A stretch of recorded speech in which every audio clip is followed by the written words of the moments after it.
Alexandra Albertini, Le chat noir de Napoléon, aux éditions du Cerf. Voilà, je cherche le livre, mais il est là. Il est Alexandra là aussi. Albertini, vous en avez un aussi, voilà, on a chacun le nôtre. Alors, vous êtes maître de conférence à l'Université de Corse et administratrice de l'Institut Napoléon, autrice également d'un livre sur la superstition des origines à la critique rationaliste au XVIIe siècle. Alors, autant dire que vous maîtrisez le sujet. Et vous avez écrit ce livre avec Marie-Paul Raffaelli, elle aussi autrice de Napoléon et Jésus, l'avènement d'un Messie.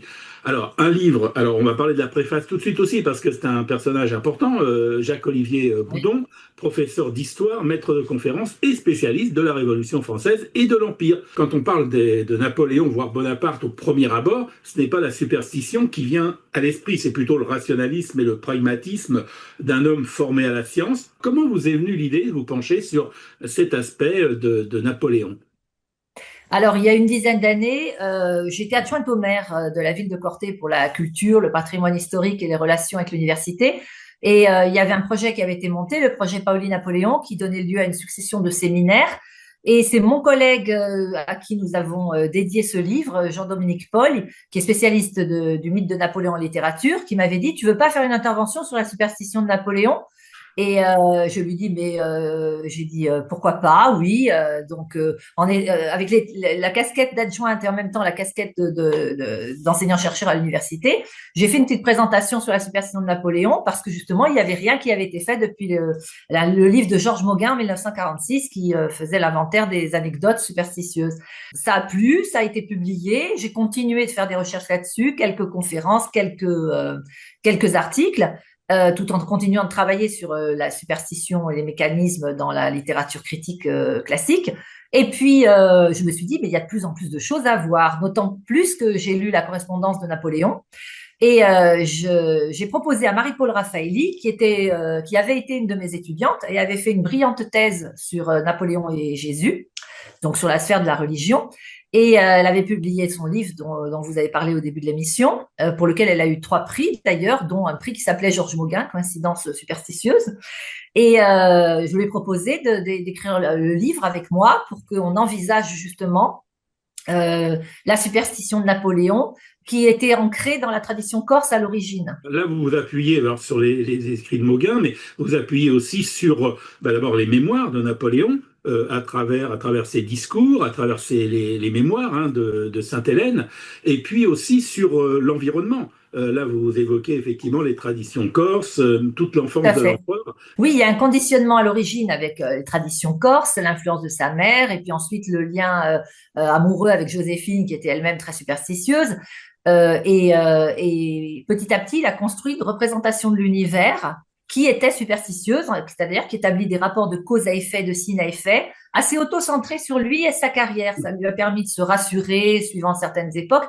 Alors, notre angle d'approche est un angle littéraire, nous ne sommes pas historiennes. Nous avons voulu analyser son discours dans les écrits de jeunesse, dans sa correspondance, dans aussi ses propos qu'il a tenus avec Lascaz, qui en a fait une synthèse dans le mémorial de Sainte-Hélène. Et justement, on a voulu se détacher, même si on a lu Mauguin, on ne s'est pas appuyé dessus. Hein. On l'a très peu cité parce qu'il n'y a pas de référence scientifique particulière.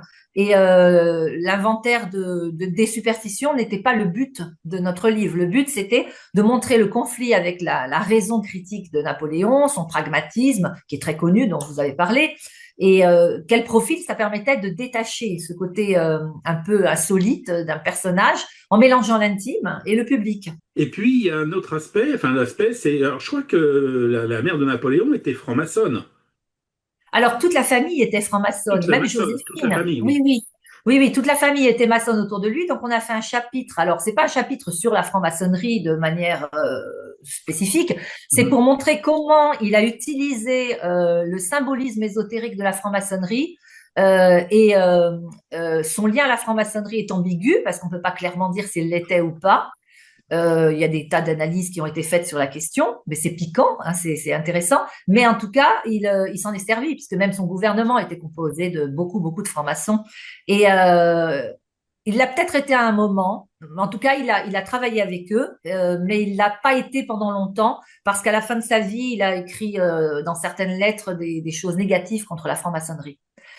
Donc l'idée, c'était pas de parler de superstition alliée à la franc-maçonnerie, c'est pas du tout le cas. C'est que comment il a été séduit par l'ésotérisme et le symbolisme de la franc-maçonnerie. La superstition d'un côté, mais il y a la religion de l'autre et sa relation avec l'Église.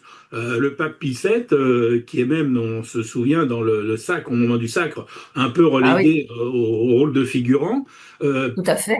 particulier Oui, aussi. oui, il a profité de la religion, il s'en est servi. Il a été en conflit avec la religion. D'ailleurs, notre auteur de la préface, Jacques-Olivier Boudon, a fait un livre sur Napoléon et les cultes qui explicite Mhm. très bien tout ça.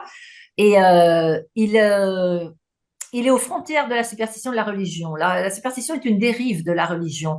Mais en même temps, lui n'étant pas très croyant, ça a accentué ce côté vraiment original et personnel de sa façon d'envisager l'irrationnel. Et il est parti de l'idée, il le dit dans une lettre à Lascaz, né avec des propensions à être superstitieux. Donc il assume sa tradition corse de superstitieux. Et puis après, il est allé un peu plus loin dans la superstition auto-centrée, avec sa bonne étoile, avec ses croyances, ses intuitions, et puis des petites anecdotes superstitieuses aussi dont on parle. Et ensuite, vers la fin, il se raccroche à la religion plutôt pour des raisons politiques. Oui, Voilà. il y a une phrase il y a une phrase que vous citez de Joséphine. Alors, je ne sais pas si d'où elle vient, qui dit je ne sais pas s'il croit en Dieu, mais il en joue bien. Oui, alors elle s'amusait avec ça parce il se chamaillait un petit peu à propos de l'irrationnel, dans le sens où il Mhm. critiquait sa superstition. Il ne voulait pas qu'elle consulte Mademoiselle Lenormand, qui était sa La voyante. voyante, Et ouais. voilà, et il a même fait condamner plusieurs fois Mademoiselle Lenormand parce qu'il avait fait faire au début du siècle, au début du 19e, une grande étude sur les pratiques liées à la superstition, comme la voyance, tout ce qui était ésotérique. Et il a condamné tous ceux qui la pratiquaient comme des charlatans qui abusaient de gens naïfs. Et il a évolué avec la superstition et de la même manière, il a évolué avec la religion. À un moment donné, dans sa correspondance, il dit qu'il ne croit pas à l'âme. Et puis plus tard, il dira qu'il y croit. Il a eu des contradictions internes. Alors, c'est humain en même temps, hein. Il a eu une vie bien remplie. On a le droit d'évoluer, de changer d'avis, hein.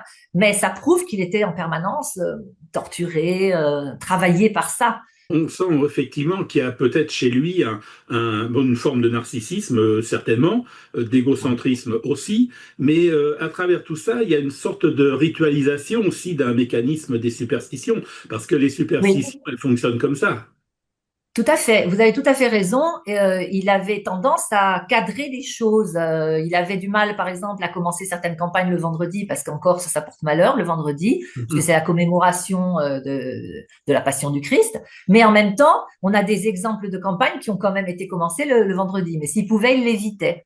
Il faisait des signes aussi qu'il répétait par rapport aux signes de croix que faisait sa mère. Alors ça flirte avec dans la superstition, c'est la religion populaire en fait qui mélange paganisme, superstition, christianisme. Il répétait 3 fois Dièse ou Dièse, qui en Corse veut dire Jésus, qui est comme une forme de conjuration. Il avait des objets fétiches. Il croyait qu'il y avait des gens qui portaient bonheur et d'autres qui portaient malheur. Homme de décision, Napoléon quand même. Alors sur quoi s'appuie-t-il lorsqu'il doit prendre des décisions? Il est sensible à certains signes. Il pense qu'il y a des signes qui annoncent des choses négatives ou des choses positives. Alors c'est quelque chose qui va s'édulcorer au fil du temps. Dans sa correspondance, on a beaucoup plus de lettres qui renvoient à des croyances superstitieuses, notamment dans la mobilisation du vocabulaire de la superstition.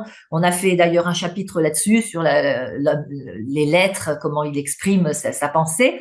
Et petit à petit, ça va s'étioler. Et vers la fin de sa vie, il est plus tourné, alors peut-être parce que c'est la fin de vie et que la peur de la mort ramène un peu à la religion, il est un peu plus tourné vers la religion.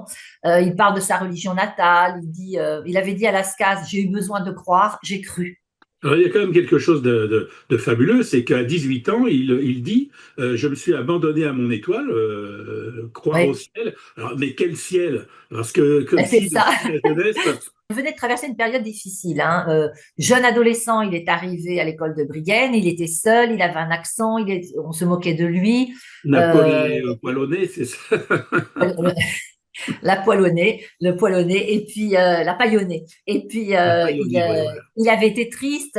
Les écrits qu'il a, quand il a fait des écrits quand il était adolescent, sont teintés c'est pathétique, Et puis après, il a écrit un ouvrage de jeunesse, Le Masque Prophète. Il avait entre 17 et 20 ans, c'est pas exactement, on n'a pas la date exacte, mais où il parle d'un homme qui était un grand homme et qui avait envie de se suicider. Et il aurait eu des idées suicidaires à cette époque-là et vers la fin de sa vie aussi. Donc, il est possible que avec alors on n'est pas psychologue, hein, mais ce côté autocentré, ce côté narcissique, comme vous le soulignez, plus en même temps sa tristesse, il a eu besoin de s'accrocher à quelque chose pour se sentir mieux. Et donc, c'est vrai qu'il parle très très tôt dans sa vie de l'étoile. Et on a fait un chapitre sur l'étoile. Alors, je ne veux pas trop déflorer, mais c'est vrai qu'il y a des moments où l'étoile, elle brille, et puis il y a des moments où elle est éteinte. L'exilé corse qui arrive à Paris, qui va conquérir l'Europe, cette étoile qui va l'amener jusque face aux pyramides. D'ailleurs, ces pyramides, elles représentent pour lui, c'est énorme ce qu'elles représentent, c'est une civilisation remarquable. Peut-être rêve-t-il de s'identifier d'ailleurs. Il y a une fascination pour l'antique romaine, égyptienne et grecque Oui, chez tout à Napoléon. fait. Oui, oui, il était fasciné.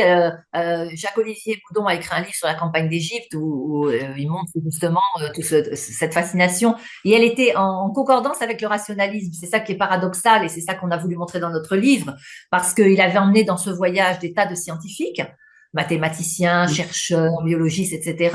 Et en même temps, il a été très imprégné par les superstitions qu'on considère à cette époque-là en Europe, hein, des superstitions égyptiennes. C'était les religions du paganisme égyptien. Hein.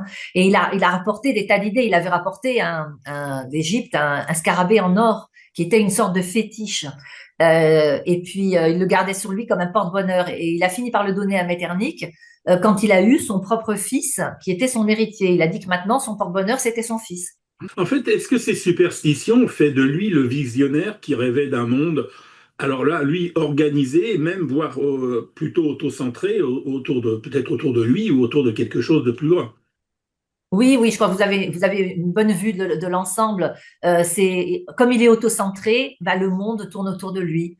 Alors, je crois que la superstition lui a permis de se sentir moins mal à certains moments, de se sentir mieux avec l'espoir que les choses fonctionnent bien. Ça lui donnait une forme à notre époque, on dirait qu'il était boosté par la superstition. Mais en même temps, il ne croyait pas autant à l'irrationnel, puisqu'il était lui-même très, très rationnel, très cartésien, très influencé par les Lumières. Enfin, le XVIIIe siècle a été un siècle du rationalisme cartésien, hein, Oh, même bah si oui. Descartes, c'était le XVIIe siècle. Voilà, c'est quelque chose qui a influencé énormément. Et le paradoxe, c'est la conjugaison des deux en lui. Il avait conscience des limites des choses superstitieuses, puisque dans certaines lettres de sa correspondance qui sont extrêmement sérieuses, il n'y a pas de superstition. C'est un mélange de beaucoup, beaucoup de choses qui ont donné ce profil complètement atypique. Est-ce qu'il avait peur de quelque chose? Ah oui, il avait la superstition des gens qui portent malheur. Et il y avait plusieurs personnes autour de lui, il ne voulait pas les voir. Alors la personne la plus célèbre, c'est Madame de Staël, l'auteur. Parce que il disait que c'est un oiseau de mauvais augure et que quand elle était à Paris, il se passait des choses mauvaises pour lui et qu'elle lui voulait du mal. Et donc, il s'arrangeait pour la faire dégager de Paris. Et donc, il y a eu plusieurs personnes comme ça. Mais c'était en équilibre avec les personnes qui étaient censées lui porter bonheur, comme Joséphine au début de sa vie. Enfin, c'est au début de sa vie publique.